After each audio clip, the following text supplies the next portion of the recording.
Закончив установку последнего оборудования по изготовлению насосов, в марте текущего года завод электродвигателей малой мощности был запущен. Уже скоро будет официально подписан первый серьезный контракт. Заказчик – предприятие по производству светодиодных ламп, для которого завод малой мощности будет изготавливать плафоны. Первый заказ на 26 тысяч плафонов в год уже частично выполняется. У нас первый договор есть на 18 миллионов. Думаем, это 5 деталей пока, по крайней мере, но у них еще 12 деталей. В общем, все на грани переговоров. У них пока денег нет, и полностью работать в них тоже я не могу, потому что мне нужно платить зарплату людям. Поэтому мы частично выполняем их заказы, частично выпускаем насос. Работа по цеху идет полным ходом. Юсуп Мардиев благодаря специальному станку расплавляет пенопласт.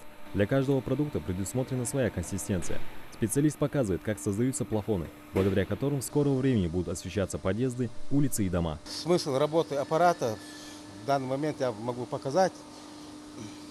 Подводится шнек, соответственно подводится форма.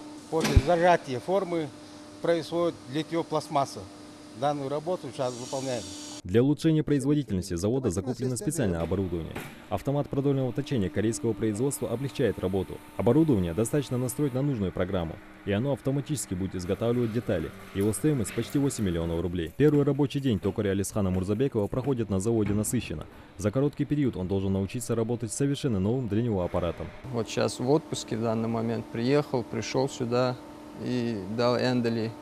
Если получится освоить аппарат, останусь здесь и буду работать. Сегодня завод выпускает два вида продукции. Это электронасосы и плафоны для освещения. В скором времени руководство завода планирует запустить в производство автомобильные фильтры.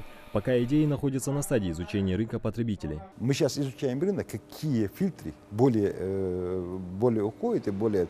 Это можно и на легковые автомобили, и на любые грузовые, и даже на импортные. Планируем.